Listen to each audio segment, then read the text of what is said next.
Revolucionaria, porque está planteando cosas que nos van a hacer falta ahora. ¿Quién maneja los recursos naturales? ¿Los servicios públicos son un derecho humano? Bueno, el Estado debe manejarlos, eso lo decía constitucionalmente. Y nada que ver decir, con el tema del capital, el servicio de la economía el servicio del hombre, todas cosas que tienen una validez fenomenal. Bueno, eso lo generó un proceso revolucionario como el peronismo.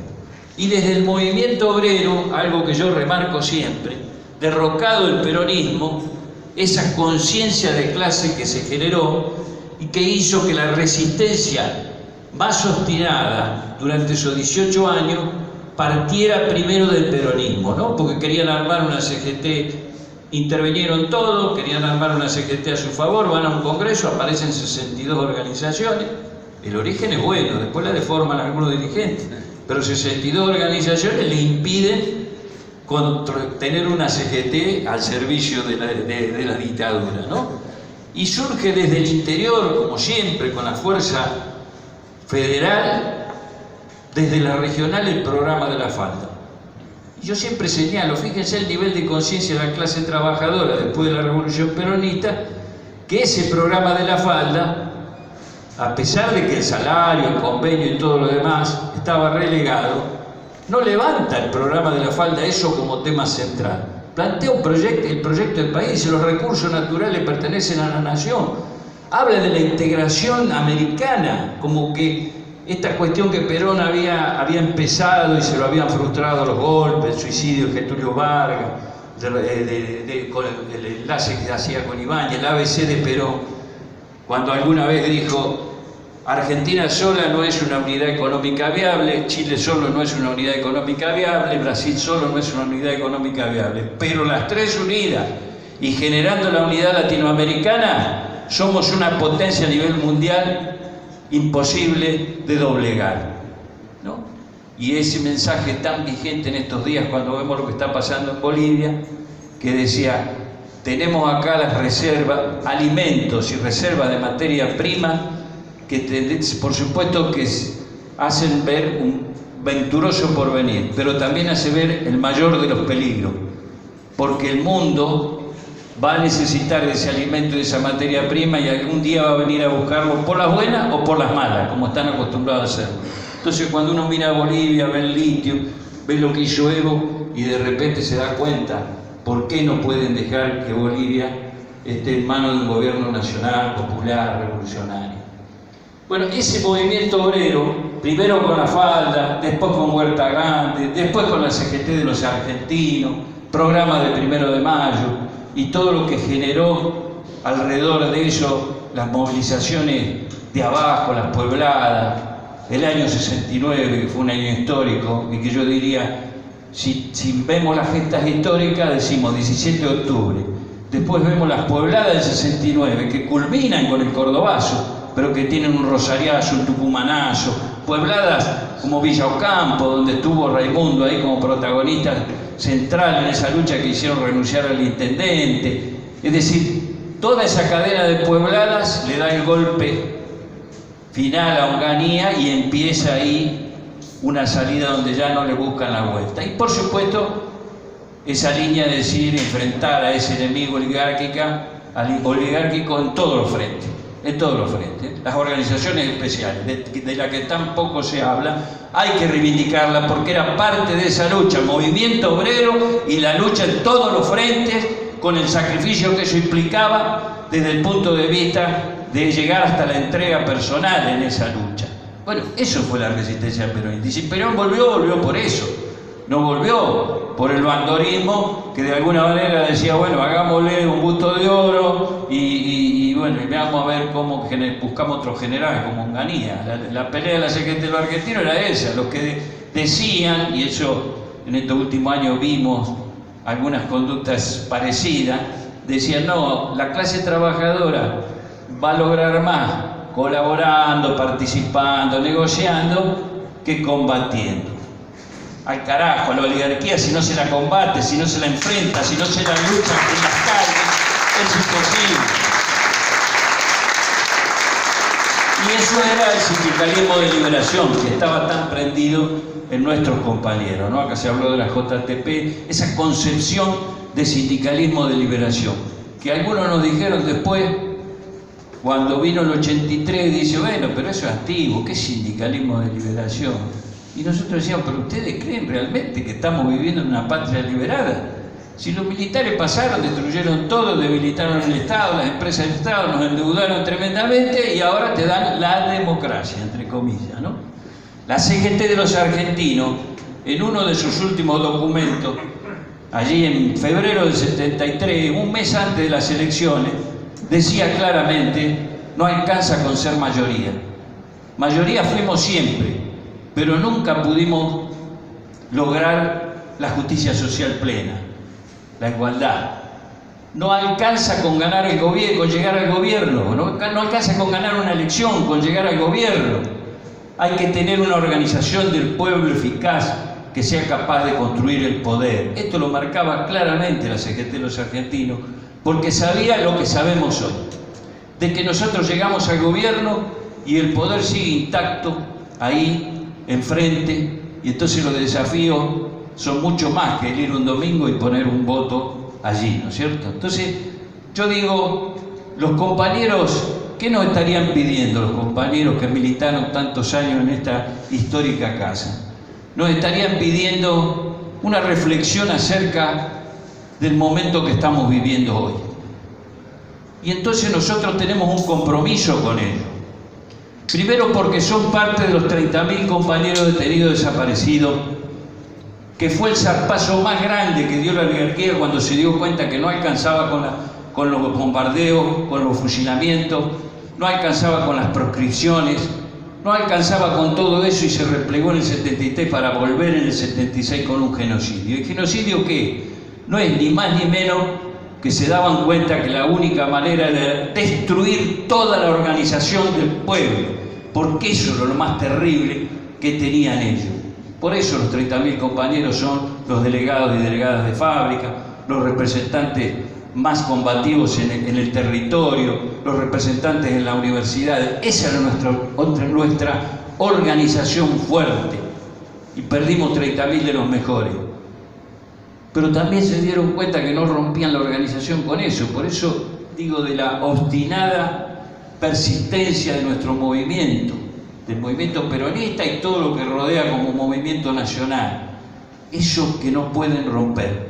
Porque después de la dictadura se volvieron a reorganizar los sindicatos. Yo les puedo hablar del gremio nuestro.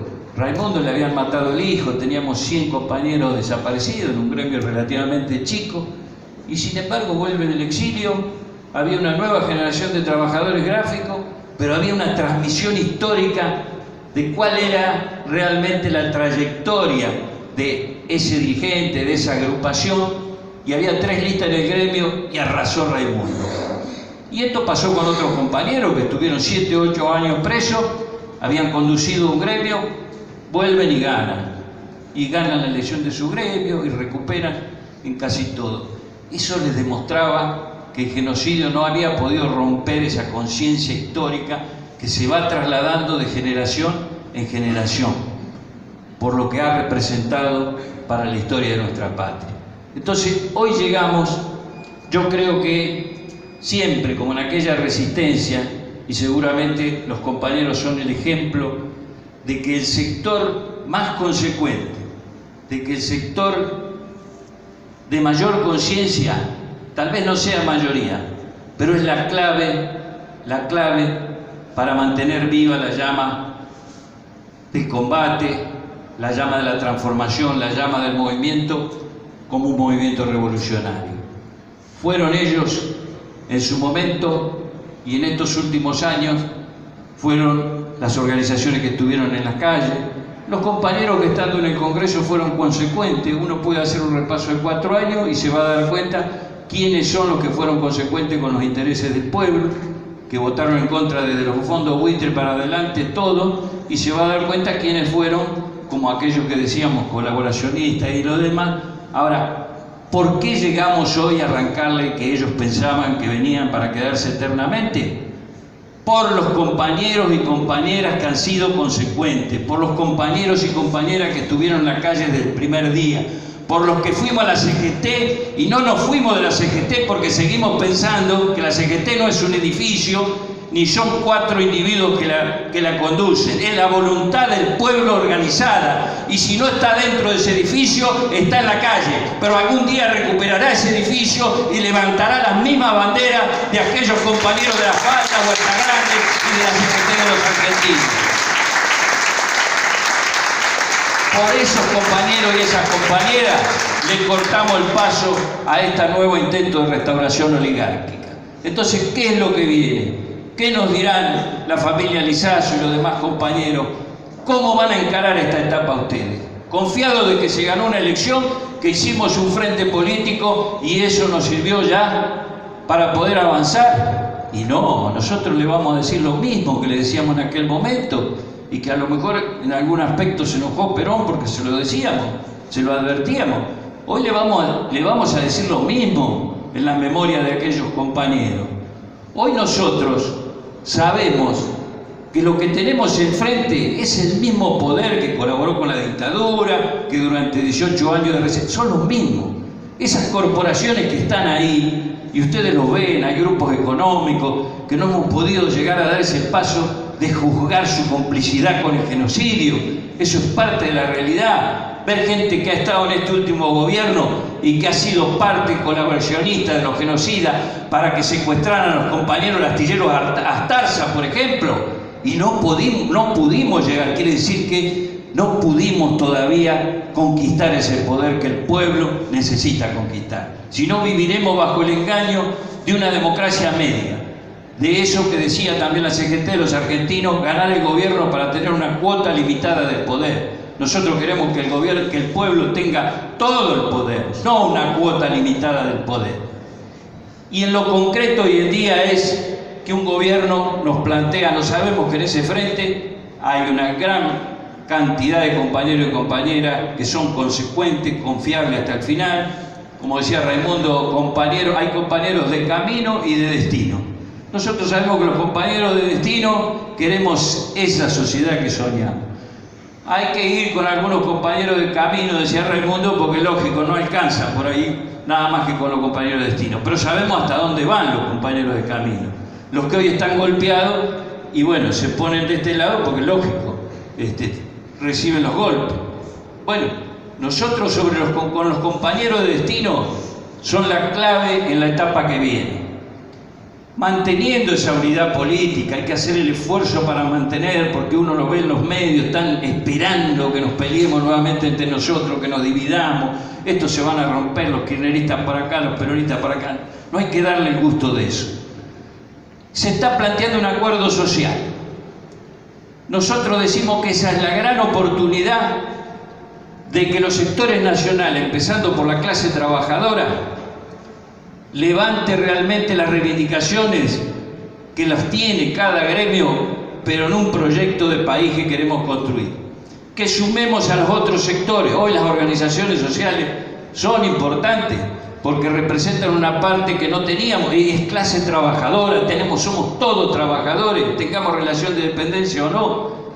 Hay que sumar a las pymes contra los sectores concentrados de la economía.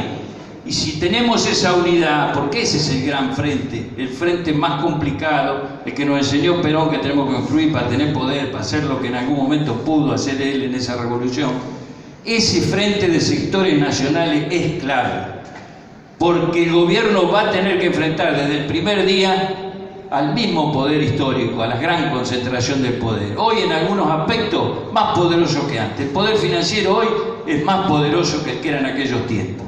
La concentración que ese poder tiene.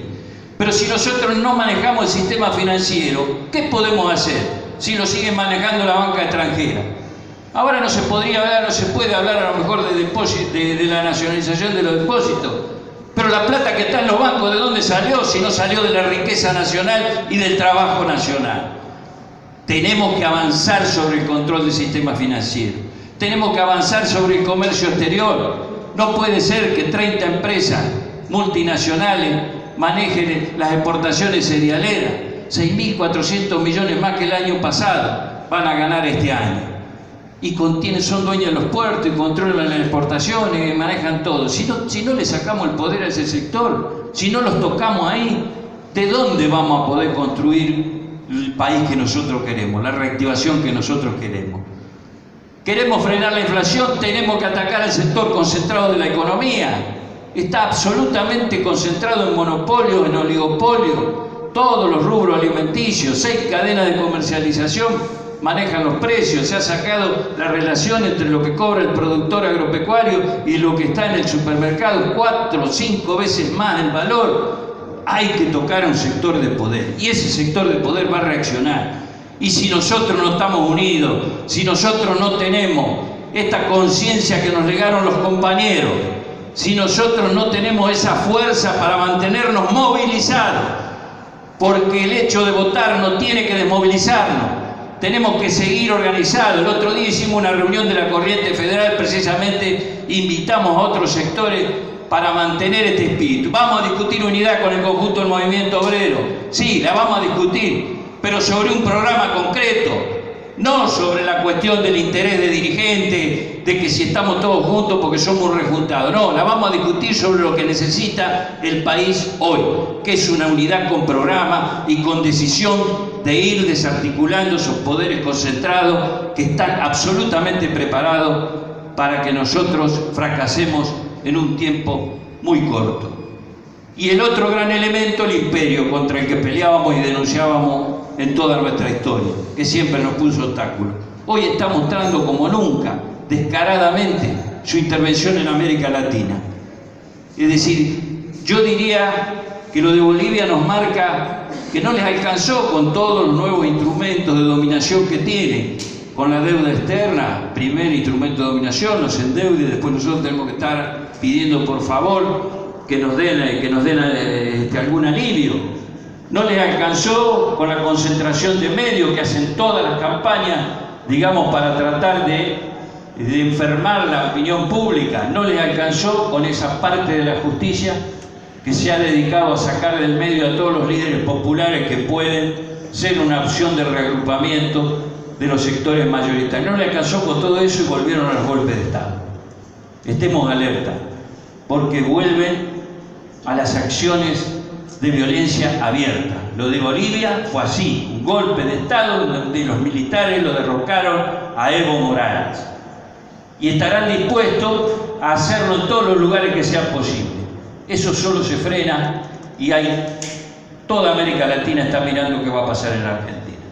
Aunque parezca mentira, es así. Yo he estado con compañeros en distintos encuentros en los últimos días y todos esperanzados en lo que pase en Argentina.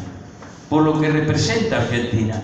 Que no lo digo yo, lo decía Churchill en su momento, lo decía en el 2005 Condoleezza Rice, ahí la secretaria de Estado de Bush, después de que fracasó lo del ALCA, el intento del ALCA, le dijimos no al ALCA, y ella en una reunión ante los senadores en Estados Unidos le dice: el problema que el sur del continente no puede ser asimilado hasta que no se aleje de Perón. Hacía 31 años que había muerto Perón, pero el problema era el peronismo, lo que encerraba el peronismo, que Chávez estaba diciendo: al carajo el ALCA, hay que formar el ALPA. ¿Qué era el ALPA? La Alianza Peronista para las Américas. Y lo decía Chávez, nos poníamos contentos porque cuando venía allá en Ferro dice: vengo en el avión leyendo este libro de Perón y este es el camino. Y bueno, ¿por qué? Porque era una referencia a la experiencia, a la historia nuestra, y esto es lo que nosotros no podemos dejar pasar, esta oportunidad histórica. Este es el desafío histórico que tenemos y este es el compromiso que tenemos que asumir ante nuestros queridos compañeros cada vez que los recordamos. Ese compromiso de completar lo que ellos no pudieron ver en vida.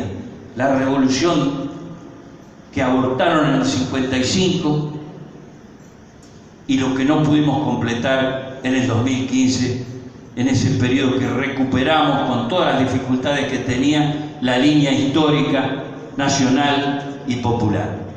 Vaya nuestro compromiso en cada reunión, en cada acto, en cada movilización con nuestros compañeros. Cumpliremos con lo que ellos querían. Haremos realidad sus sueños, queridos compañeros y compañeras. Gracias.